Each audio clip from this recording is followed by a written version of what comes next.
মালহামার যুদ্ধ হবে, তখন রাসূল সাল্লাল্লাহু আলাইহি ওয়াসাল্লাম বলেছেন মালহামার যুদ্ধের সময় মুসলমানদের ফুস্তাত বা তাবু হবে, শিবির হবে এই ফিলিস্তিনের দামেস্কের পাশে আল গৌতা নামে এক জায়গা আছে, ওই গৌতাতে। এবং ঈসা আলাইহিস সালাম এসে যে দাজ্জালকে হত্যা করবেন সেটাও ওই শামে, ফিলিস্তিনের বাবুল লুদ এখনো একটা জায়গা আছে, ওই জায়গাটার নাম এখনো বাবুল লুদ, ওখানে তিনি দাজ্জালকে হত্যা করবেন। এবং সেখানে একটা সাদা মিনারা আছে, ফেরেশতার পাখায় ভর করে ঈসা আলাইহিস সালাম তখন সেখানে নেমে আসবেন, ওই ফিলিস্তিনের ওই শাম দেশের ওই মিনারার পাশে তিনি এসে পৃথিবীতে তিনি নজুল করবেন, নজুল ঈসা আলাইহিস সালাম। তো তিন এবং জাইতুনের কসম করে বেসিকলি আল্লাহ তাআলা ঈসা আলাইহিস সালামের জন্মস্থানের কসম করেছেন। কারণ তিন এবং জাইতুন, ডুমুর এবং জলপাই, অলিভ কোন দেশে বেশি হয়? শাম দেশে। আওয়াজ করে বলেন কোন দেশে? বর্তমান ফিলিস্তিন এবং সিরিয়া, এবং ওই ভূখণ্ডে আল্লাহ নবী ঈসা আলাইহিস সালামের জন্মস্থান। তাহলে এই দুই ফলের কসম করে বেসিকলি আল্লাহ তাআলা ঈসা আলাইহিস সালামের জন্মস্থানের কসম করেছেন। ওনার প্রতি নাজিল হওয়া যে তাওরাত ইনজিল গ্রন্থ, এই রেভিলেশনের কসম করেছেন। আচ্ছা, এরপরে ওয়াতুরি সিনিন, সিনাই পর্বতের কসম।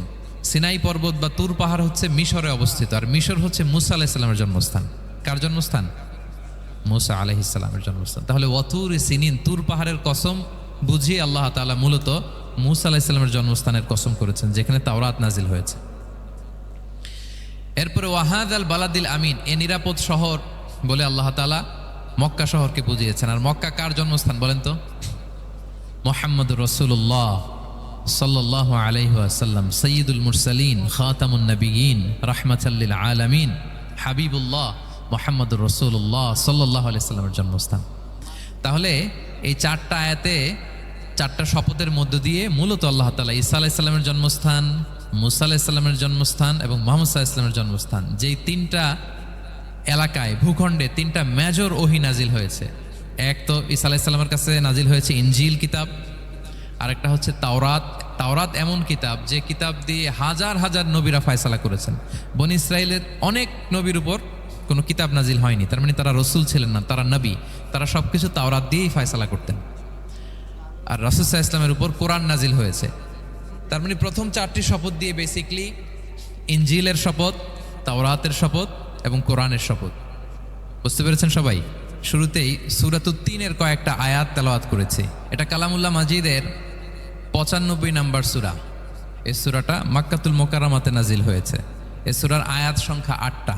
এই সূরার শুরুতে আল্লাহ তাআলা 4টা কসম করেছেন, ওয়াত-তিনি ওয়াজ-জাইতুনি ওয়া-তুরি সিনিনা ওয়া হাযাল বালাদিল আমিন। ওয়াত-তিন, তিনের কসম, ওয়াজ-জাইতুন, জাইতুনের কসম, ওয়াতুরি সিনিন, সিনাই পর্বতের কসম, ওয়াহাদাল বালাদিল আমিন, আর এই নিরাপদ শহরের কসম। তো 4টা শপথ করেছেন বা আল্লাহ তাআলা কসম করেছেন। কসম দিয়ে আল্লাহ তাআলা কোরআনের অনেক সূরা শুরু করেছেন। যেমন একটা সূরায় আল্লাহ ফজরের সময়ের কসম করেছেন, আল্লাহ বলেছেন ওয়াল ফাজর। আল্লাহ আকাশের কসম করেছেন ওয়াস সামা ইযাতিল বুরুজ। আল্লাহ তাআলা সূর্যের কসম করেছেন ওয়াশ শামসি ওয়া দুহাহা। এভাবে আল্লাহ তাআলা তার সৃষ্টির অনেক কিছুর কসম করে গুরুত্বপূর্ণ কোনো মেসেজ বা বার্তা আমাদের সামনে হাজির করেন। তো এই সূরাতে আল্লাহ তাআলা 4টা জিনিসের কসম করে একটা খুবই গুরুত্বপূর্ণ বার্তা মানব মণ্ডলীর জন্য এই সূরাতে তিনি হাজির করেছেন। এই সূরাটা আমাদের অনেকেরই মুখস্থ আলহামদুলিল্লাহ, এবং আল্লাহ রাসূল সাল্লাল্লাহু আলাইহি ওয়াসাল্লাম প্রায় বিভিন্ন নামাজে এই সূরাটা তেলাওয়াত করতেন। বারা ইবনে আযিব রাদিয়াল্লাহু তাআলা আনহু উনি বর্ণনা করেন যে আমি একবার এশার সালাতে আল্লাহ রাসূল সাল্লাল্লাহু আলাইহি ওয়াসাল্লামের কণ্ঠে নামাজে সূরা 3 তিনি তেলাওয়াত করেছেন, আমি নিজ কানে শুনেছি। এবং ওনার কণ্ঠ যে এত মধুর ছিল, আমার জীবনে এত সুমধুর কণ্ঠের তেলাওয়াত আমি শুনি নাই। আল্লাহর হাবিব সাল্লাল্লাহু আলাইহি ওয়াসাল্লামের কোরআন তেলাওয়াতের যে কণ্ঠ এত সুমিষ্ট ছিল, এত চমৎকার ছিল, শুধু তেলাওয়াত শুনেই অনেকে শাহাদা পড়ে মুসলমান হয়েছে। আবু জাহেল মক্কায় নিষেধ করতো যে কেউ যাবা না মুহাম্মদের কাছে, সে পাগল, সে গণক, সে মিথ্যাবাদী, সে জাদুকর, সে স্বামী স্ত্রীর মধ্যে বিচ্ছিন্নতা নিয়ে আসে, সে বাবা ছেলেকে আলাদা করে দেয়, তার কাছেই যাবা না। আর সে যা বলে শুনবাই না, কানে আঙ্গুল দিয়ে রাখবা। তো মানুষকে যেটা নিষেধ করা হয় বেশি, মানুষের ওইটার ব্যাপারে আগ্রহ থাকে বেশি। সে যত নিষেধ করতো মানুষ আরো বেশি বেশি যে শুনতো। মানুষকে সে কি বারণ করবে? সে দিনের বেলা নিষেধ করতো, রাতে যে লুকিয়ে লুকিয়ে নিজেই তেলাওয়াত শুনতো। তাহলে চিন্তা করেন যে আল্লাহর হাবিব সাল্লাল্লাহু আলাইহি ওয়াসাল্লামের কোরআনিক রেসিটেশন কত চমৎকার মেলোডিয়াস ভয়েস হলে স্বয়ং আবু জাহাল রাত্রিবেলা লুকিয়ে লুকিয়ে কোরআন তেলাওয়াত শুনতে যেত আল্লাহর হাবিব সাল্লাল্লাহু আলাইহি ওয়াসাল্লামের কণ্ঠে। তো রাসূল সাল্লাল্লাহু আলাইহি ওয়াসাল্লাম সূরাতুত তিনটা এশার সালাতে তিনি তেলাওয়াত করেছেন, এই মর্মে হাদিসে পাওয়া যায়। এবং এই সূরাটা একটা ফলের নামে সূরা। তিন একটা ফল, আরব বিশ্বে খুব বেশি হয়। তিন ফল, আমরা বাংলাদেশে ডুমুর বলি, ইংরেজিতে ফিগ বলে, ফিগ ট্রি। তো ফলের নামে বেসিকলি আল্লাহ তাআলা এই সূরাটাকে, এই চ্যাপ্টারটাকে ডেডিকেট করেছেন। আমরা সূরাকে ইংরেজিতে চ্যাপ্টার বলি। কোরআনে 114টা চ্যাপ্টার, এর মধ্যে এই সূরাটা হচ্ছে ফলের নামে ডেডিকেটেড। বিভিন্ন নামে খুব ইনক্লুসিভ হয়েতে আল্লাহ তাআলা কোরআনে সূরাগুলো দিয়েছেন। কোরআনে আপনি প্রাণীর নামে সূরা পাবেন, প্রাণী। মানুষের নামে সূরা পাবেন। মানুষের মধ্যে তিন ভাগ, মুমিন, তারপর কাফির, এরপর মুনাফিক। প্রত্যেকের নামে সূরা। সূরাতুল মুমিনুন আছে, সূরাতুল কাফিরুন আছে, আবার সূরাতুল মুনাফিকুন আছে। আমাদের দৃশ্য জগতের সবচেয়ে বড় প্রাণীটা হচ্ছে হাতি, তাই না? এই হাতির নামে একটা সূরা আছে। বলেন তো, এই সূরার নাম কি? সূরা ফিল। তারপর আমরা যে দেখি আমাদের দৃশ্য জগতের সবচেয়ে ছোট প্রাণী হচ্ছে পিঁপড়া। পিঁপড়ার নামে একটা সূরা আছে, সূরা আন-নামল। আন-নামল মানে পিঁপড়ার সূরা। মাকড়সার নামে সূরা আছে, সূরাতুল আনকাবুত।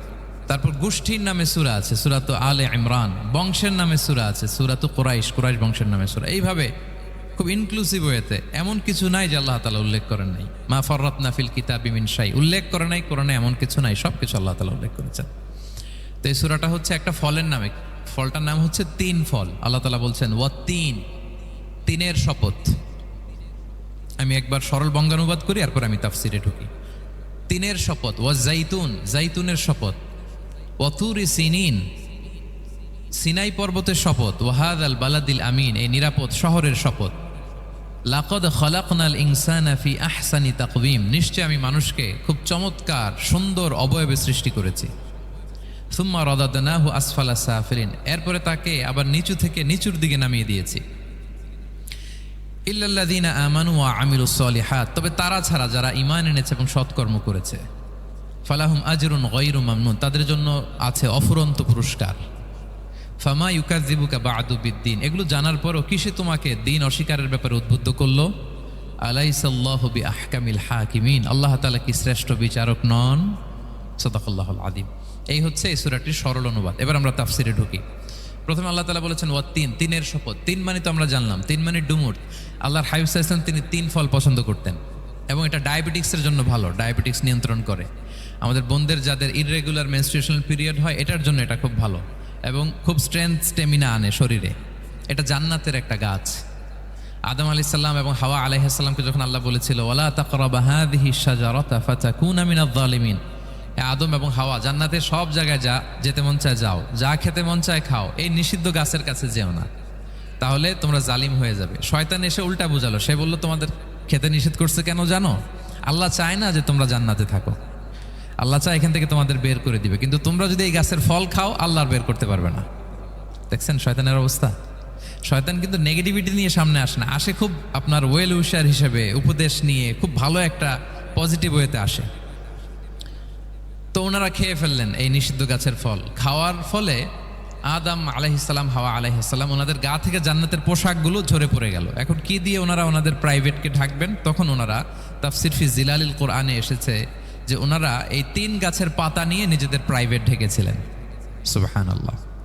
সেই তিন ফলের কসম আল্লাহ করলেন, ওয়াত-তিন, তিনের শপথ। এরপর আল্লাহ তাআলা বললেন ওয়াজ-জাইতুন, জাইতুনের শপথ। জাইতুন মানে হচ্ছে জলপাই। তো আল্লাহ তাআলা বললেন ওয়াজ-জাইতুন, জাইতুনের শপথ। জাইতুন মানে হচ্ছে জলপাই, ইংরেজিতে আমরা যেটাকে অলিভস বলি। তো আল্লাহ তিনের কসম করলেন এবং অলিভের কসম করলেন। দুইটাই খুব উপকারী ফল, এবং আল্লাহর হাবিব সাল্লাল্লাহু আলাইহি ওয়াসাল্লাম তিনি জলপাইও খুব পছন্দ করতেন। ওনার রেগুলার ফুড আইটেমের মধ্যে জলপাই ছিল, অলিভস ছিল। এটা পাহাড়ি এরিয়া, মরুভূমিতে হয়, এবং রাসূল সাল্লাল্লাহু আলাইহি ওয়াসাল্লাম বলেছেন কুলু যাইত ওয়াদ-দাহিনু ফাইন্নাহু মিন শাজারাতিন মুবারাকা, তোমরা অলিভ অয়েল এটা খেয়েও এবং এটা গায়ে মালিশ করো, কেননা এটা বরকতময় একটা গাছের ফল, শাজারা মুবারাকা। এটা শরীরের ব্যাড কোলেস্টেরলকে কমিয়ে দেয়। দাড়িতে অ্যাপ্লাই করলে, চুলে অ্যাপ্লাই করলে সহজে পাকে না দাড়ি চুল, এবং স্কিনে অ্যাপ্লাই করলেও স্কিনের জন্য ভালো, স্কিনের জন্য বেশ ভালো। এটা যাদের সুযোগ হয় আপনারা দাড়িতে চুলে অ্যাপ্লাই করবেন, খাবেন। এটা খাওয়াও যায়। তাম্বুতু বিদ্দুহনি ওয়াসিবগিল লিল আখিলিন, কোরআনে এসেছে। এটা অয়েল হিসেবে ইউজ করে, আবার খাবার হিসেবেও ইউজ করা যায়। সালাদ ড্রেসিংয়ের ক্ষেত্রে কিন্তু অলিভ অয়েল আমরা ইউজ করি। ইদানিং পিজাতে খুব ইউজ করা হয় অলিভ, জলপাইটা। তো এটা আপনারা খেতে পারেন, এটা খুবই সুস্বাদু। এবং জলপাই গাছের মানে জাইতুন গাছের ডালের মেসোয়াক খুব ভালো হয়। আল্লাহর হাবিব সাল্লাল্লাহু আলাইহি ওয়াসাল্লাম জাইতুনের ডাল দিয়ে মেসোয়াক করতেন। তিনি বলতেন নি'মা সিওয়াকিয়া জাইতুন, সবচেয়ে শ্রেষ্ঠ মেসোয়াক হচ্ছে জাইতুনের, মিনাশ শাজারাতিল মুবারাকা, কারণ এটা বরকতময় গাছের ডালা। এবং ফাইন্নাহু সিওয়াকি ওয়া সিওয়াকুল আম্বিয়া মিন ক্বাবলি, এই জাইতুনের ডাল দিয়ে আমিও যেমনি মেসোয়াক করি, আমার আগে যত নবী পৃথিবীতে এসেছে সবাই জাইতুনের ডাল দিয়ে মেসোয়াক করত। আল্লাহ বলেন ওয়াতিনি ওয়াজ জাইতুন, তিনের শপথ আর জাইতুনের শপথ।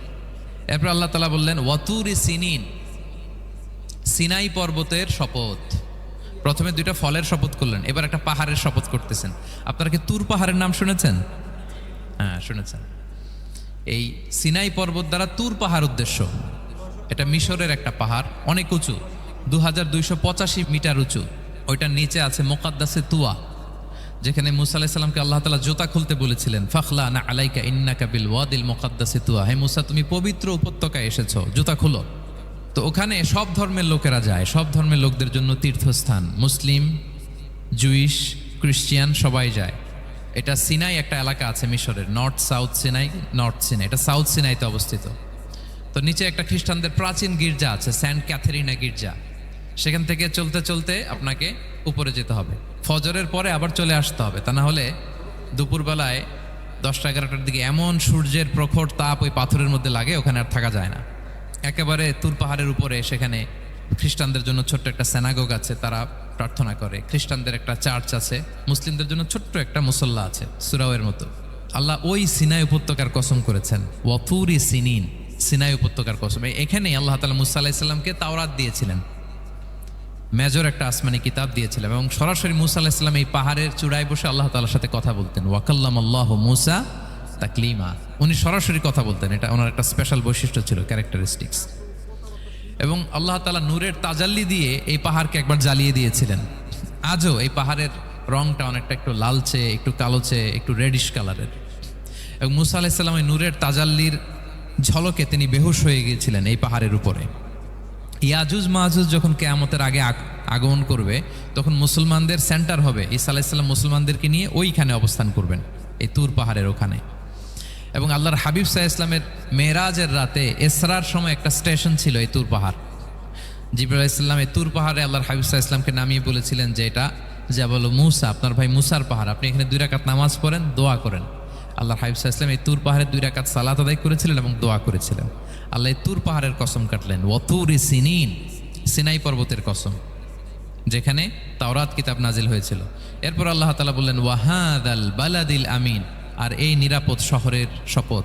এই শহর দ্বারা মক্কা শহর উদ্দেশ্য, কারণ রাসূল সাল্লাল্লাহু আলাইহি ওয়াসাল্লাম তখন মক্কায় ছিলেন, মক্কা নগরী। এই শহরের পূর্ব নাম ছিল বাক্কা।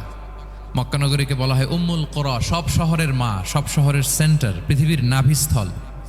এবং আল্লাহ তাআলা বলেছেন মান দাখালাহু কানা আমিনা, এখানে যে প্রবেশ করবে সে নিরাপদ। হেরেমের মধ্যে কিন্তু কাউকে আক্রমণ করা যায় না, কোনো খুনিও যদি ঢুকে যায় অ্যাটাক করা যাবে না। তো জাহেলি যুগে এমনটা ঘটতো, কারোর সাথে কারো শত্রুতা হলে, ধরেন যে একজন তার বাবাকে হত্যা করেছে, তো সে তাকে পেয়েছে, ওই লোক বাঁচার জন্য দৌড়াতে দৌড়াতে হেরেমের ভিতরে ঢুকে যেত, কারণ সে জানে যে হেরেমে ঢুকলে সে আমাকে মারবে না। তো পরে সে যখন হেরেম থেকে বেরোতো, আবার তার সাথে যুদ্ধ শুরু হতো। এবং এই শহরের এত মর্যাদার কারণ হচ্ছে সাইয়েদনা ইব্রাহিম আলাইহিস সালাম, তিনি আল্লাহর কাছে দোয়া করেছিলেন যে রব্বি জাআল হাদা বালাদান আমিনা, হে আল্লাহ আপনি এই শহরকে নিরাপদ করেন, ওয়ারযুক আহলাহু মিনাস সামারাত, আর এই শহরের অধিবাসীদেরকে আপনি ফলমূল দিয়ে রিজিকের ব্যবস্থা করেন।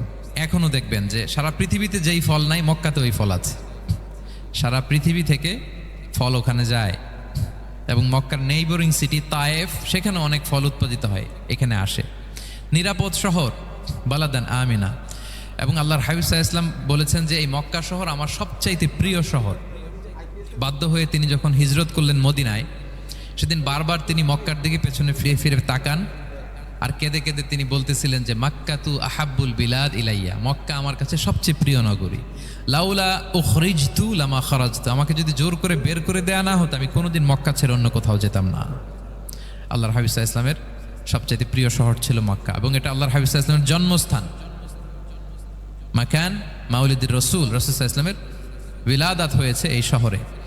এবং এই শহরকে আল্লাহ বলেছেন মাসাবাতান লিন্নাসি ওয়া আমনা, মানুষের মিলনস্থল, কেন্দ্রস্থল। সারা পৃথিবী থেকে মানুষ ওখানে যায়। আপনি যে রমাদানে যদি মক্কায় যান, আল্লাহ আকবার, লক্ষ লক্ষ ওমরা পালনকারী সেখানে, ইউরোপ থেকে, আফ্রিকা থেকে, অস্ট্রেলিয়া থেকে, এশিয়া থেকে, সারা পৃথিবীর মানুষের মিলনস্থল। ওখানে গেলে আপনি দেখবেন মাসাবাতান লিন্নাসি ওয়া আমনা, নিরাপদ জায়গা এবং মানুষের মিলনস্থল। এটা এখানে এমন মসজিদ আল্লাহ রেখেছেন কাবা ঘরের চারদিকে, এটাকে বলা হয় মসজিদুল হারাম, যে মসজিদে 1 রাকাত সালাত পড়লে 1 লক্ষ রাকাতের সওয়াব হয়।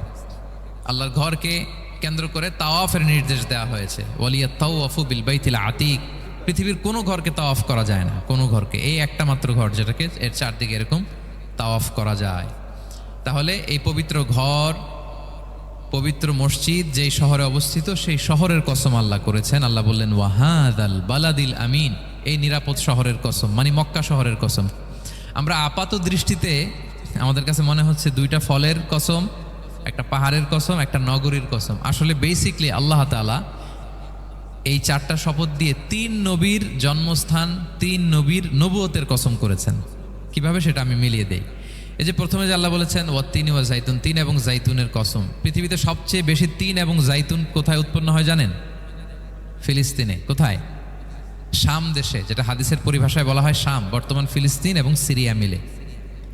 3 জাইতুন দিয়ে বেসিকলি আল্লাহ তাআলা ফিলিস্তিনের শপথ করেছেন, শাম দেশের শপথ, যেখানকার বেথলহামে ঈসা আলাইহিস সালাম, জেসাস ক্রাইস্ট, তিনি জন্মগ্রহণ করেছেন, ঈসা আলাইহিস সালামের জন্মস্থান।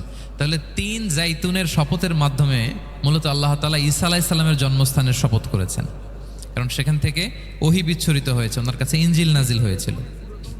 এবং এই শামের মর্যাদার ব্যাপারে অনেক কথা আল্লাহর হাবিব সাল্লাল্লাহু আলাইহি ওয়াসাল্লাম তিনি বলেছেন। আল্লাহ রাসূল সাল্লাল্লাহু আলাইহি ওয়াসাল্লাম যখন মেরাজে যান, তখন মক্কা থেকে এই শাম দেশে ফিলিস্তিনের বাইতুল মাকদাসে রাসূল সাল্লাল্লাহু আলাইহি ওয়াসাল্লামকে নিয়ে যাওয়া হয়েছিল। এবং রাসূল সাল্লাল্লাহু আলাইহি ওয়াসাল্লাম প্রায় বলতেন তুবা আলি শাম, শামের জন্য বরকত, কেননা ফেরেশতারা তাদের রহমতের পাখা শাম দেশের উপর বিছিয়ে রেখেছে। এবং তিনি বলতেন ফিতনার সময় আলাইকুম বিশাম, তোমরা শামে যেও, শামে থেকো। এবং তিনি দোয়া করেছেন আল্লাহুম্মা বারিক লানা ফি শামিনা, আল্লাহ তুমি আমার শামে, শাম অঞ্চলে আল্লাহ তুমি বরকত দিও। এবং হাদিসে এসেছে এই শামই হচ্ছে আরদুল মাহশার, এখানেই হাসর হবে। শাম অঞ্চলকে বিস্তীর্ণ করে এখানেই ময়দানুল মাহশার আল্লাহ তাআলা কায়েম করবেন, হাসরের ময়দান এখানেই হবে। এবং সেখানেই হচ্ছে সানিউল কিবলাতাইন, আমাদের আগের কেবলা কিন্তু বাইতুল মাকদাসের দিকে ছিল, যেটা শামে অবস্থিত, ফিলিস্তিনে বাইতুল মুকাদ্দাস, যেই মসজিদে নামাজ পড়লে 1 রাকাতে 500 রাকাতের সওয়াব। 3টা মসজিদে সালাত পড়লে স্পেশাল ভার্চুর কথা আছে, এর বাইরে আর অন্য মসজিদের বিশেষ কোনো ফজিলত নাই, বাকি সব মসজিদ সমান। এক হচ্ছে মসজিদুল হারাম, 1 রাকাতে 1 লক্ষ রাকাত। 2 নম্বর মসজিদে নববী, 1 রাকাতে 1000 রাকাতের সওয়াব। আর একটা দুর্বল বর্ণনায় 50,000 রাকাতের সওয়াব। 3 নম্বরে এই মসজিদুল আকসা, 1 রাকাতে 500 রাকাতের সওয়াব। এই 3 মসজিদেই যেন আমরা যে সালাত আদায় করতে পারি, আল্লাহ তুমি তৌফিক দান করো। 2 মসজিদে তো একেবারেই সহজ যাওয়া, মক্কা মদিনাতে। বাইতুল মাকদাসের জন্য আমরা যেতে পারি, আল্লাহ তুমি সেই পরিস্থিতি আমাদের জন্য তৈরি করে দাও। তো এই বাইতুল মাকদাসের দিকে রাসূল সাল্লাল্লাহু আলাইহি ওয়াসাল্লাম টানা 14 বছর নামাজ পড়েছেন। 14 বছর। প্রথম 13 বছর কোনো সমস্যা হয়নি মক্কায়, কারণ তখন কেবলা বাইতুল মুকাদ্দাস থাকলেও রাসূল সাল্লাল্লাহু আলাইহি ওয়াসাল্লাম সামনে রাখতেন কাবাকে, কেবলা বাইতুল মুকাদ্দাস, কিন্তু তিনি তো মক্কায় ছিলেন নবুয়তের প্রথম 13 বছর, সামনে কাবাকে রাখতেন, তারপরে টু দ্য ডাইরেকশন অফ বাইতুল মুকাদ্দাস। কিন্তু যখন মদিনায় গেলেন তখন তো আর কাবা নাই, তখন রাসূল সাল্লাল্লাহু আলাইহি ওয়াসাল্লাম কাবাকে মিস করতে আরম্ভ করলেন। আর প্রায় আল্লাহর কাছে কামনা করতেন, আমার বংশের গোড়া ইব্রাহিম আলাইহিস সালামের রুট যেখানে, আমার জন্মস্থান, সেই কাবার দিকে যদি আবার কেবলাটা ফিরিয়ে দেয়া হতো। কদ নারা তাকাল্লুবা ওয়াজহিকা ফিস সামা ফালানুওয়াল্লিয়ান্নাকা কিবলাতান তারদাহা। আল্লাহ আয়াত নাযিল করলেন, নবী আপনি আকাশের দিকে তাকিয়ে কি ভাবেন আমি বুঝি, আপনি চান কেবলা যেন আমি মক্কার দিকে ঘুরিয়ে দেই। আল্লাহ তাআলা ঘুরিয়ে দিলেন। আল্লাহ বলেন ফাওয়াল্লি ওয়াজহাকা শাতরাল মসজিদিল হারাম, এখন থেকে মসজিদুল হারামের দিকে আপনি টু দ্য ডাইরেকশন অফ কেবলা নামাজ পড়বেন। কেবলা চেঞ্জ হয়ে গেল। তো মদিনায় যে 16-17 মাস আর মক্কায় 13 বছর, মোট 14 বছর আল্লাহর হাবিব সাল্লাল্লাহু আলাইহি ওয়াসাল্লাম এই মসজিদুল আকসার দিকেই হয়েই তিনি নামাজ পড়েছেন। এটা আমাদের আগের কেবলা ছিল। এবং শেষে কিয়ামতের আগে যে মালহামার যুদ্ধ হবে, তখন রাসূল সাল্লাল্লাহু আলাইহি ওয়াসাল্লাম বলেছেন মালহামার যুদ্ধের সময় মুসলমানদের ফুস্তাদ বা তাবু হবে, শিবির হবে এই ফিলিস্তিনের দামেস্কের পাশে আল গৌতা নামে এক জায়গা আছে, ওই গৌতাতে। এবং ঈসা আলাইহিস সালাম এসে যে দাজ্জালকে হত্যা করবেন সেটাও ওই শামে, ফিলিস্তিনের বাবুল লুদ এখনো একটা জায়গা আছে, ওই জায়গাটার নাম এখনো বাবুল লুদ, ওখানে তিনি দাজ্জালকে হত্যা করবেন। এবং সেখানে একটা সাদা মিনারা আছে, ফেরেশতার পাখায় ভর করে ঈসা আলাইহিস সালাম তখন সেখানে নেমে আসবেন। ওই ফিলিস্তিনের ওই শাম দেশের ওই মিনারার পাশে তিনি এসে পৃথিবীতে তিনি নুজুল করবেন, নুজুল ঈসা আলাইহিস সালাম। তো তিন এবং জাইতুনের কসম করে বেসিকলি আল্লাহ তাআলা ঈসা আলাইহিস সালামের জন্মস্থানের কসম করেছেন। কারণ তিন এবং জাইতুন, ডুমুর এবং জলপাই, অলিভ কোন দেশে বেশি হয়? শাম দেশে। আওয়াজ করে বলেন কোন দেশে? বর্তমান ফিলিস্তিন এবং সিরিয়া, এবং ওই ভূখণ্ডে আল্লাহ নবী ঈসা আলাইহিস সালামের জন্মস্থান।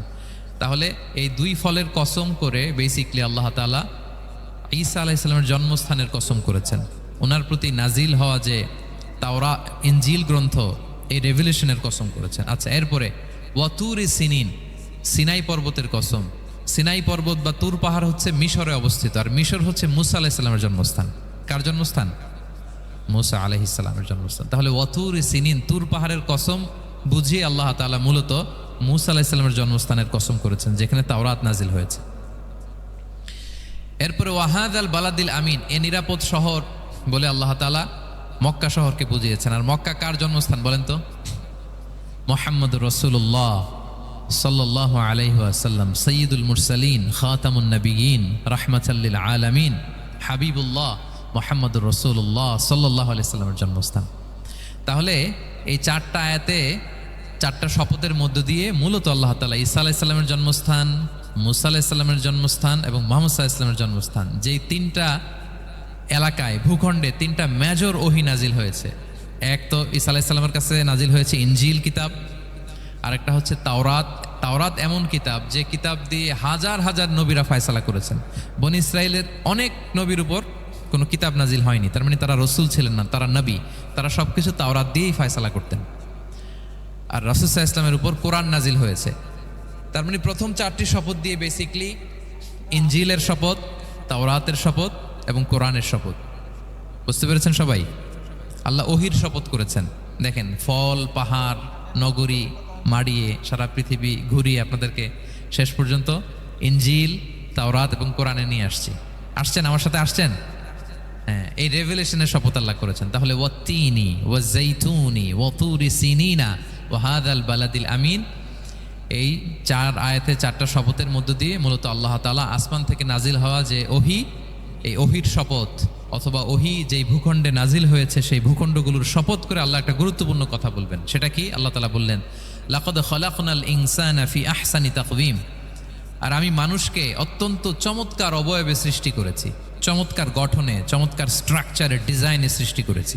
মানুষের দৈহিক অবকাঠামো গঠন এটা যেমনি চমৎকার, মানুষের ইন্টেলেকচুয়াল কাঠামো এটা চমৎকার, মানুষের আচরণগত যে বিহেভিয়ারাল ট্রেটস, ক্যারেক্টারিস্টিক্স এটাও চমৎকার।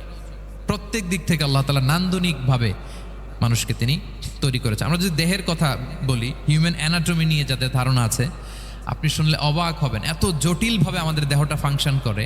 ঠিক যেই মুহূর্তে আমি কথা বলতেছি আমার ব্রেইন সচল, আমার নার্ভ সিস্টেম সচল, হেয়ারিং সিস্টেম, স্মেলিং সিস্টেম, আমার এই যে হার্ট সচল, সিস্টোলিক ডায়াস্টোলিক অলিন্দ নিলয় হচ্ছে, আমার লাং কাজ করতেছে, কিডনি ইজ ওয়ার্কিং পারফেক্টলি, সব কিছু কাজ করতেছে। এত সূক্ষ্মভাবে আমাদের দেহটা কাজ করে, এটাকে ইংরেজিতে বলে মরফোলজি, আকৃতি সংক্রান্ত যে বিদ্যা। এটা নিয়ে যদি আপনি দেখেন যে মানুষের হাত কিভাবে কাজ করে, মানুষের পা কিভাবে কাজ করে, মানুষের হিউম্যান ব্রেইন কিভাবে কাজ করে, আপনি অবাক হবেন। এবং আল্লাহর যে সেট আপ, লাকাদ খালাকনাল ইনসানা ফি আহসানি তাকওয়িম, নিশ্চয় আমি মানব জাতিকে চমৎকার অবয়বে তৈরি করেছি। আপনি যদি অবয়বটা দেখেন, আমাদের স্ট্রাকচার এর চেয়ে সুন্দর করে আর তৈরি করা যেত না, এর চেয়ে সুন্দর আর হতে পারে না। যেখানে যা দেয়ার, মাথার চুল থেকে পায়ের নখ পর্যন্ত, আপনি একটা ডিজাইনে, স্ট্রাকচারে, সেট আপে আপনি ভুল ধরতে পারবেন না। যেখানে যেটা দরকার, আপনি একটু খেয়াল করে দেখেন যে এই যে আমাদের চোখ, চিকিৎসা বিজ্ঞান বলতেছে যে মানুষ 10 মিলিয়নেরও বেশি রং শনাক্ত করতে পারে। Human eyes can identify more than 10 million colours. 10 মিলিয়নেরও বেশি রং আমরা আমাদের চোখ দিয়ে শনাক্ত করতে পারি। সুবহানাল্লাহ, সুবহানাল্লাহ বিহামদি। আচ্ছা, চোখের সেট আপটা একটু যদি খেয়াল করেন, দেখেন আমার এই চোখ এখানে না থেকে এটা যদি জাস্ট 2 ইঞ্চি উপরে এখানে হইতো, এইটা যদি কপালে যদি আমাদের চোখ হইতো, কি অবস্থা হইতো বলেন তো? সিজদা দিতে পারতেন আল্লাহকে? বলেন, দিতে পারতেন? আচ্ছা, আমরা কিছু খাওয়ার সময় আমরা কি করি? ওইটা ভালো আছে কিনা, পচে গেল কিনা, স্মেলটা আগে দেখি, তারপরে খাই। দেখেন কত চমৎকার সেট আপ। একটু খেয়াল করেন, এই নাকের সেট আপ যদি এইখানে না থাকে, আমাদের নাক যদি পেছনে থাকতো, খাওয়ার সময় খাবারটা বাসি কিনা, ভালো আছে কিনা কি করতেন? লাকাদ খালাকনাল ইনসানা ফি আহসানি তাকওয়িম। আচ্ছা দেখেন, এই যে আমরা কান দিয়ে শুনি, এই যে কান পেঁচানো, মনে করেন না যে এমনি এমনি পেঁচানো, এই পেঁচানো, এটাই পথ না থাকলে আমরা শুনতেই পেতাম না। এটা এমনভাবে সেট আপ করা, এটাই ইথারে ভাষা তরঙ্গকে এয়ার ড্রামের ভিতরে সুন্দরভাবে ইনপুট করে, নাহলে আমরা শুনতে পেতাম না। আপনার এই কান কেটে ফেলে দিলে আপনি শুনতে পারবেন না। এটা এইভাবেই যেতে হবে, সুরঙ্গটা এইভাবে তৈরি হইতে হবে। আচ্ছা দেখেন, আপনার কান, এই কান যদি এইখানে না থেকে আপনার ডান বগলের নিচে হইতো, বাম কান যদি বাম বগলের নিচে হইতো, তাহলে কি হইতো বলেন? আজকে আমার ওয়াজ কিভাবে শুনতেন বলেন দেখি, কিভাবে শুনতেন? বুদ্ধি আছে বলে যে হুজুর এইভাবে শুনতাম। সুবহানাল্লাহ, সুবহানাল্লাহ। লাকাদ খালাকনাল ইনসানা ফি আহসানি তাকওয়িম। আমি মানুষকে সবচেয়ে সুন্দর সর্বোত্তম গঠনে তৈরি করেছি। দেখেন, কান দুটো ওইখানে থাকলে কথা শুনতে হইলে হাত উঁচু করে রাখা লাগতো। আল্লাহ, আপনি একটা একটা অঙ্গ দেখেন, ঠিক যেখানে যেটা যেভাবে সেট করা দরকার, আল্লাহ তাআলা দয়া করে অনুগ্রহ করে ঠিক সেভাবে তিনি সেট করেছেন। আমাদের চেহারার মধ্যে দেখেন এক একজনের এক এক রং। ওয়াখতিলাফু আলসিনাতিকুম ওয়া আলওয়ানিকুম ইন্না ফি যালিকা লাআয়াতুন লিল আলিমিন। আল্লাহ বলেন, তোমাদের ভাষার ভিন্নতা দিয়েছি, তোমাদের গায়ের রঙের ভিন্নতা, একজনের চেহারার সাথে আরেকজনের মিল নাই, একজনের ফিঙ্গারপ্রিন্টের সাথে। আয়াহসাবুল ইনসানু আল্লান নাজমাআ ইযামা বালা কাদিরিনা আলা আন নুসাউইয়া বানানা। মানুষ ভেবেছে সে মারা গেলে তাকে আমি তার অস্থি মজ্জা হাড় গোশত চামড়া জোড়া লাগাতে পারবো না। আরে, তার আঙ্গুলির অগ্রভাগ পর্যন্ত আমি সুবিন্যস্ত করে আমার কাছে রেখে দিয়েছি। ফিঙ্গারপ্রিন্ট, আমাদের ফিঙ্গারপ্রিন্টগুলো আল্লাহর কাছে সংরক্ষিত। একজনের ফিঙ্গারপ্রিন্টের সাথে আরেকজনেরটা মিলে না। এই যে আমার 10 আঙ্গুলে 10টা ফিঙ্গারপ্রিন্ট, পায়েরগুলো হচ্ছে ফুটপ্রিন্ট, একটার সাথে আরেকটা মিলে। আমার এটার সাথে এটা মিলবে বলেন? আমার সাথে আপনারটা মিলবে? বর্তমানে পৃথিবীতে কত কোটি মানুষের বসবাস বলেন? এই যত মানুষ পৃথিবীতে আছে, একজনের আঙ্গুলের ছাপের সাথে, এই যে বায়োমেট্রিক্যাল অথেন্টিকেশন যে আমরা করি, একজনের ফিঙ্গারপ্রিন্টের সাথে আরেকজনের ফিঙ্গারপ্রিন্টের মিল নাই। একজনের ফুটপ্রিন্টের সাথে ফুটপ্রিন্ট মিল, ইভেন একজনের আই প্রিন্টের সাথে। আমাকে একজন ওনার হসপিটালে নিয়ে গেল ঢাকায়, তো উনি ওনার দরজা খুলতেছে আই প্রিন্ট দিয়ে, মানে উনি না গেলে খুলে না। উনি আর ওনার খুব কাছের স্টাফ, এটা গুরুত্বপূর্ণ একটা অফিস, তো উনি চোখ দিল, আই প্রিন্ট নিল, এরপরে দরজা খুলে যাচ্ছে। দেখেন, একজনের আই প্রিন্টের সাথে আরেকটা আই প্রিন্ট মেলে না। সুবহানাল্লাহ। প্রিয় ভাইরা, একজনের ফিঙ্গারপ্রিন্টের সাথে আরেকজনের ফিঙ্গারপ্রিন্টের কোনো মিল আছে পৃথিবীতে? ফুটপ্রিন্টের সাথে, আই প্রিন্টের সাথে। কারণ ডিজাইনারটা কে বলেন তো? হুয়াল্লাযী ইউসাউবিরুকুম ফিল আরহামি কাইফা ইয়াশা। মায়ের পেটে থাকতেই আল্লাহ তাআলা এগুলো ডিজাইন করে দিয়েছেন। আমি কেমন হব, আমার বৈশিষ্ট্য কেমন কেমন হবে, এই যে আমি যে আমার বাবা দাদা 14 পুরুষের ডিএনএ বয়ে বেড়াই, এগুলো সব নিয়ে আমার বৈশিষ্ট্য, আমার কণ্ঠস্বর, আমার ক্যারেক্টারিস্টিক্স, আমার ফিচার কেমন হবে, সব তিনি আল্লাহ তাআলা মায়ের পেটে থাকতেই ডিজাইন করে দিয়েছেন। সুবহানাল্লাহ। আল্লাহ বলছেন, লাকাদ খালাকনাল ইনসানা ফি আহসানি তাকওয়িম। প্রিয় ভাইরা, কসম করার পরে আল্লাহ যে কথাটা বলেন, এটা অনেক গুরুত্বপূর্ণ, খুবই গুরুত্বপূর্ণ বার্তা। আল্লাহ চারটা কসম করে, তিনটা নবীর জন্মস্থানের শপথ করে তিনি বললেন, লাকাদ খালাকনাল ইনসানা ফি আহসানি তাকওয়িম। নিশ্চয় আমি অত্যন্ত চমৎকার আকৃতিতে মানুষকে তৈরি করেছি। মানুষের গঠন এরকম, মাথা থেকে পা পর্যন্ত। আমি তো দু একটার কথা বললাম, চোখ, নাক, কান। আপনি একটা একটা করে যদি ধরেন, আমাদের হেয়ারিং সিস্টেম কিভাবে কাজ করে, হেয়ারিং নার্ভ কিভাবে কাজ করে, আমাদের সেন্সেশন কিভাবে কাজ করে, আমাদের ব্রেন কিভাবে কাজ করে। আমাদের এক একজনের ব্রেন 1.5 কেজি ওজন, 3 পাউন্ডের মতো একটা সুস্থ মানুষের অ্যাভারেজ ব্রেনের ওজন। এই ব্রেনের মেমোরি হচ্ছে 2.5 মিলিয়ন গিগাবাইট। আপনার মোবাইলে স্পেস কত বলেন, মেমোরি কত? হ্যাঁ, 512 জিবি। আর আমার আর আপনার ব্রেইনের যে মেমোরি, এই মেমোরি হচ্ছে 2.5 মিলিয়ন গিগাবাইটস। আল্লাহ, এই যে প্রতি মুহূর্তে আমাদের নিউরন কানেক্টিভিটি হচ্ছে, ব্রেনের স্নায়ুগুলোর যত কানেক্টিভিটি হয়, যত আমরা চিন্তা করে ব্রেনকে খাটাই, নতুন নতুন জিনিস আমরা তৈরি করতে পারি। এবং এমনভাবে আল্লাহ তাআলা এমন সফিস্টিকেটেড ব্রেইন আল্লাহ মানুষকে দিয়েছে, মানুষ পারে না এমন কিছু নাই। মানুষ যা কল্পনা করতে পারে, মানুষ তা করে দেখাতে পারে। এজন্য আমাদের কল্পনার জানালাটাকে বড় করতে হবে। আই রিপিট, মানুষ যা কল্পনা করতে পারে, ইমাজিন করতে পারে, সেটা মানুষ করে দেখাতে পারে। ওই ক্যাপাসিটি দিয়ে আল্লাহ তাআলা মানুষকে তৈরি করেছেন। সুবহানাল্লাহ, সুবহানাল্লাহ। লাকাদ খালাকনাল ইনসানা ফি আহসানি তাকওয়িম। এই ব্রেনকে খাটিয়ে মানুষের কত ইনভেনশন, কত ডিসকভারি, মানুষ সভ্যতার পর সভ্যতা বিনির্মাণ করেছে। চোখ ধাঁধানো মানুষের আবিষ্কার তাক লাগিয়ে দিয়েছে গোটা বিশ্বে, একটার পর একটা করে।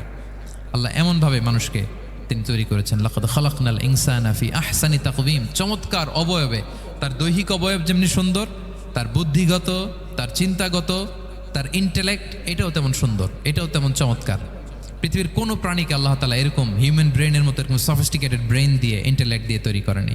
এজন্য সব প্রাণী থেকে মানুষ আলাদা, সব প্রাণী থেকে মানুষের চিন্তা, বিবেক, বুদ্ধি এগুলো আলাদা। তাহলে দেখেন, মানুষের শ্রেষ্ঠত্ব মূলত এগুলোর দ্বারা। মানুষ যদি তার চিন্তা, বিবেক, বুদ্ধি খাটায়, সে শ্রেষ্ঠ হয়ে যায়। আমি একটা কথা প্রায় বলি যে মানুষ যদি ভালো হয় সে ফেরেশতার চেয়েও ভালো, আর মানুষ যদি খারাপ হয় সে পশুর চেয়েও নিকৃষ্ট। আল্লাহ বলেন, উলাইকা কাল আনআমি বাল হুম আদাল লাহুম কুলুবুল লা ইয়াফকাহুনা বিহা ওয়া লাহুম আ'য়ুনুল লা ইউবসিরুনা বিহা ওয়া লাহুম আযানুল লা ইয়াসমাউনা বিহা উলাইকা কাল আনআমি বাল হুম আদাল। তাদের হৃদয় আছে, ওটা দিয়ে অনুধাবন করে না সত্যকে। চোখ আছে, ওটা দিয়ে সে সত্যটা দেখে না। কান আছে, হকের কথা শোনে না। উলাইকা কাল আনআম, আল্লাহ বলেন তারা প্রাণীর মতো, চতুষ্পদ জন্তুর ন্যায়। শুধু অতটুকুই না, বাল হুম আদাল, তারা তার চেয়েও নিকৃষ্ট, তার চেয়েও নিকৃষ্ট। তাহলে মানুষ ভালো হলে সে ফেরেশতাকে ছাড়িয়ে যায়, আর মানুষ নিকৃষ্ট হলে সে পশুত্বকে হার মানায়। কথা বুঝতে পেরেছেন? মানে আমরা ভালো হলে সবচেয়ে ভালো, খারাপ হলে সবচেয়ে খারাপ। একটা পশু আর একটা পশুকে হত্যা করে কেটে 20 টুকরা করছে, এরকম কোনো নিউজে আসছে কোনো দিন? কিন্তু আশরাফুল মাখলুকাত মানুষ তার মতো রক্তে মাংসে গড়া আরেকটা মানুষকে নির্মমভাবে হত্যা করে কেটে 20 টুকরা করে বস্তাবন্দি করে ডোবার মধ্যে ফেলে রাখছে, এরকম নিউজ আছে না বলেন? আছে।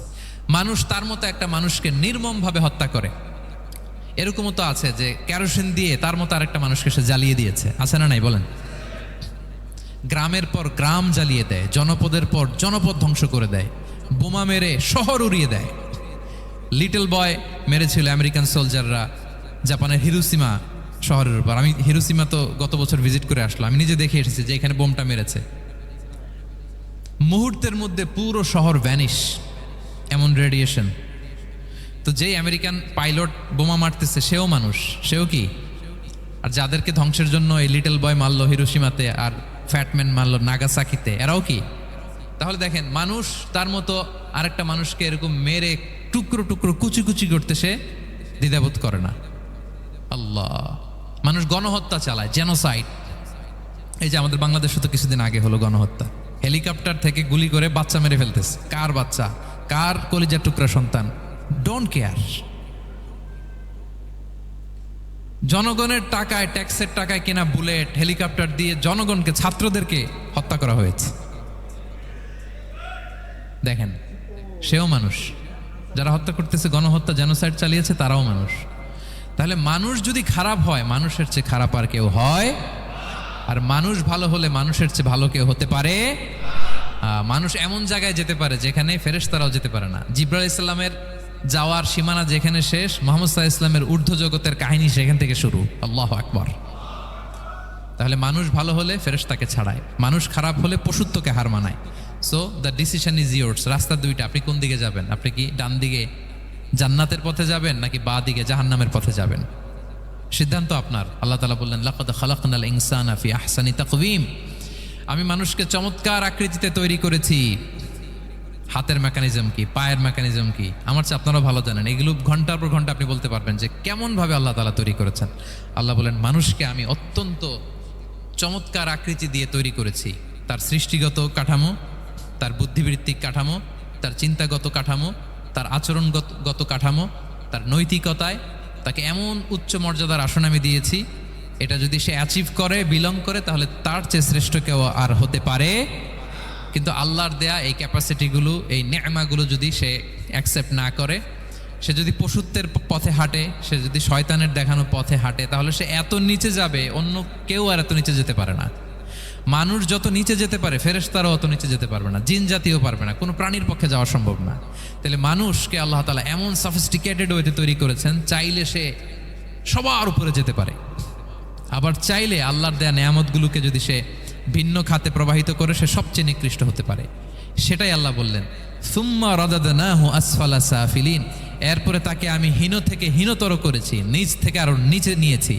সে যখন ঈমান আনে না, সে যখন সৎকর্ম করে না, সে যখন আল্লাহর শেখানো, আল্লাহর দেখানো রাস্তায় সে চলে না, সে যখন তার নফসের কথা শুনে, সে যখন তার প্রবৃত্তির গোলাম সাজে, সে সবচেয়ে নিকৃষ্ট হয়। আসফালা সাফিলিন, মানে একেবারে নিচে, এর নিচে আর নাই।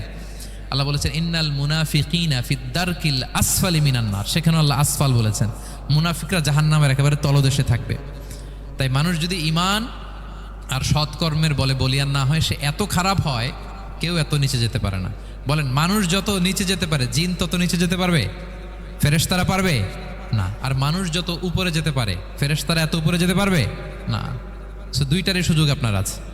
সুম্মা রাদাদনাহু আসফালা সাফিলিনের দুইটা ব্যাখ্যা। কোনো মুফাসসির বলেছেন, যৌবনের পর, যৌবনে থাকে শক্তিশালী, বার্ধক্যের সময় যখন সে নুয়ে যায়, ছোট হয়, সে একেবারে দুর্বল হয়ে যায়, সেটা বোঝানো হয়েছে। আর অন্যান্য মুফাসসিরিন একরাম বলেছেন না, আল্লাহর দেওয়া এই নে'মা, ক্যাপাসিটি যখন সে সঠিক পথে কাজে লাগায় না, সে যখন প্রবৃত্তির অনুসরণ করে, সে তখন এত খারাপ হয়, এত নিচ থেকে নিচুতর হয়, এত হীন থেকে হীনতর হয়, তার চেয়ে হীনতর আর কেউ তখন হতে পারে না। সেখান থেকে বাঁচার দুটি রাস্তা আল্লাহ বলেছে। আল্লাহ বলছেন ইল্লাল্লাযীনা আমানু ওয়া আমিলুস সলিহাত, তবে যারা ঈমান আনে এবং সৎকর্ম করে তারা ছাড়া। তারা ওই নিচু থেকে নিচুতর নয়, তারা শ্রেষ্ঠতর। ঈমান এবং সৎকর্ম, ঈমান এবং আমলে সালেহাত। কোরআনের অনেক জায়গায় আপনি আয়াতটা পাবেন, ইন্নাল্লাযীনা আমানু ওয়া আমিলুস সলিহাতি কানাত লাহুম জান্নাতুল ফিরদাউসি নুজুলা, নিশ্চয়ই যারা ঈমান এনেছে, সৎকর্ম করেছে, তাদের জন্য আমি জান্নাতে ফেরদাউস রেখে দিয়েছি। আল্লাহ বলেন তারা নিকৃষ্ট হবে না যারা ঈমান এনেছে, সৎকর্ম করেছে। যারা কি এনেছে? ঈমান। আর কি করেছে? সৎকর্ম করেছে। ইল্লাল্লাযীনা আমানু, যারা ঈমান এনেছে, সৎকর্ম করেছে, ফালাহুম আজরুন গায়রু মামনুন, তাদের জন্য রয়েছে অফুরন্ত পুরস্কার, মানে জান্নাত। তাদের জন্য কি? ওই জান্নাতে যেতে আমরা চাই কি চাই না বলেন? রাস্তা কয়টা? এটা চলে গেছে ডান দিকে, এটার গন্তব্য হচ্ছে ডেস্টিনেশন জান্নাতুল ফেরদাউস। আর এটা শয়তানের পথ, এটা আপনার প্রবৃত্তির দেখানো পথ, এটা চলে গিয়েছে জাহান্নামে। So now the decision is years. আপনার ডিসিশন, কোন দিকে যাবেন, ডানে না বায়ে? জান্নাতে না জাহান্নামে? জান্নাতে যেতে চাই আমরা। ফালাহুম আজরুন গায়রু মামনুন, তাদের জন্য আছে অফুরন্ত নেয়ামত, অফুরন্ত পুরস্কার। আমরা যেন সেই পুরস্কার লাভে ধন্য হতে পারি, আমরা সবাই বলি আমিন। আল্লাহ বলেন এইভাবে চারটা কসম করার পরে, এত গুরুত্বপূর্ণ বার্তা হাজির করার পরে, তোমার ঘুমন্ত বিবেককে জাগিয়ে তোমাকে বার্তা দেওয়ার পরেও কিভাবে তুমি অস্বীকার করতে পারো আখিরাতকে? ফামা ইউকাযযিবুকা বা'দু বিদ্দিন, এরপরেও কোন বিবেকে, কোন আকলে, কোন সাহসে তুমি কর্মফল দিবসকে অস্বীকার করো? কোন সাহসে? এখানে দিন দ্বারা উদ্দেশ্য কর্মফল। ভালো করলে যে ভালো পাবে, খারাপ করলে যে খারাপ পাবে, দিনের অনেক অর্থ, এটা তাফসিরে গেলে সময় কুলাবে না। ফামা ইউকাযযিবুকা বা'দু বিদ্দিন, এরপরেও কর্মফলকে অস্বীকার করার সাহস তুমি কোত্থেকে পাও? কিসে তোমাকে উদ্বুদ্ধ করে কর্মফল দিবসকে অস্বীকার করতে? আলাইসাল্লাহু বিআহকামিল হাকিমিন, আল্লাহ তাআলা কি শ্রেষ্ঠ বিচারক নন? সূরা আবু দাউদে আল্লাহর হাবিব সাল্লাল্লাহু আলাইহি ওয়াসাল্লাম বলেন, কেউ যদি সূরাতুত তিন তেলাওয়াত করে, করতে করতে যদি শেষ আয়াতে চলে আসে, আর সে যখন পড়ে আলাইসাল্লাহু বিআহকামিল হাকিমিন, আল্লাহ তাআলা কি শ্রেষ্ঠতম বিচারকদের মধ্যে সর্বশ্রেষ্ঠ বিচারক জাজ নন? তখন সে যেন উত্তর দেয়, এটা তো আল্লাহর প্রশ্ন। আলাইসাল্লাহু বিআহকামিল হাকিমিন, আল্লাহ আমাদেরকে প্রশ্ন ছুড়ে দিয়েছেন যে আল্লাহ তাআলা কি শ্রেষ্ঠ বিচারক নন? তখন যে তেলাওয়াত করে সে যেন বলে বালা বালা ওয়া আনা আলা যালিকা মিনাশ শাহিদিন। বালা মানে অবশ্যই, হ্যাঁ আল্লাহ অবশ্যই আপনি শ্রেষ্ঠ বিচারক, আর আপনি যে শ্রেষ্ঠতম বিচারক এই সাক্ষী আমি দিচ্ছি, এই ঘোষণা আমি দিচ্ছি। পড়েন সুবহানাল্লাহ। আপনি দেখবেন মসজিদুল হারামে, হারামাল মাক্কিতে যখন তেলাওয়াত করে ইমাম সাহেবরা, এই আয়াতের পরেই যদি রুকুতে যায়, দেখবেন ফিস ফিস করে বলে যে বালা বালা ওয়া আনা আলা যালিকা মিনাশ শাহিদিন। আমি নিজে শুনেছি, দেখবেন ওনার এটা পরে, কারণ আল্লাহ এখানে প্রশ্ন ছুড়ে দিয়েছেন। আর উত্তর হিসেবে বলতে হবে বালা ওয়া আনা আলা যালিকা মিনাশ শাহিদিন, আল্লাহ অবশ্যই আপনি শ্রেষ্ঠ বিচারক। আল্লাহর চাইতে শ্রেষ্ঠ বিচারক আর হতে পারে? আমরা কত লাকি যে আল্লাহর আহকামুল হাকিমিন হিসেবে বিচারক পেয়েছি। আমাদের বিচার যদি অন্য কেউ করতো, নিজেরা যদি নিজেদের, আল্লাহ যদি বলতো তোরটা বিচার তুই কর আর তোরটা তুই কর, কি অবস্থা হইতে বলেন? যার সাথে যার শত্রুতা আছে ওইখানে দেখাই দিত। কিন্তু আমরা বিচারক হিসেবে পেয়েছি কাকে? আল্লাহ কি পার্সিয়ালিটি করবে বিচারে? স্বজনপ্রীতি করবে? কারো উপর জুলুম করবে? কাউকে ঠকাবে? আল্লাহ বলেন ওয়ামা আনা বিযাল্লামিল লিল আবিদ, আমি কখনো আমার বান্দার উপর জুলুম করি না, জুলুম করি না। নাদাউল মাওয়াজিনাল কিসতা লিয়াউমিল কিয়ামা, কিয়ামতের দিন আমি মিজান নামে এমন এক ন্যায় বিচারের মানদণ্ড স্থাপন করব, ফালা তুযলামু নাফসুন শাইআ, এক বিন্দু পরিমাণ কেউ মাজলুম হবে না, এক বিন্দু পরিমাণ কেউ মাজলুম হবে না। এজন্য দুনিয়াতে যদি বিচার না পান, আল্লাহর দরবার বিচারটা দিয়ে রাখেন, সেদিন বিচার হবে। আহকামুল হাকিমিন আপনারা ঠকাবে না। দুনিয়াতে বিচার পান নাই, মাজলুম হয়েছেন, মানুষ ভুল বুঝছে, কেউ আপনারে ঠিক মতো বুঝে নাই, আপনার কথাটা কাকে বলবেন? বিপদে পড়লে ক্রাইসিস মোমেন্টে কাকে শেয়ার দিবেন? না ফেসবুকে শেয়ার দিবেন? আমরা তো ফেসবুকে শেয়ার দিয়ে দিই এখন। ফেসবুকে শেয়ার দেওয়ার আগে, বন্ধুকে শেয়ার দেওয়ার আগে, স্ত্রীর কাছে শেয়ার করার আগে আমার সমস্যার কথা আগে শেয়ার করব কাকে? কারণ আলাইসাল্লাহু বি আহকামিল হাকিমিন, আল্লাহ বলছেন আমি কি শ্রেষ্ঠ বিচারক নই?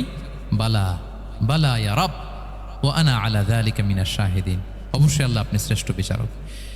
ক্লিয়ার হয়েছে না সবার কাছে? শপথ কয়টা ছিল? 4টা। মূলত নবুয়তের শপথ, তাই না?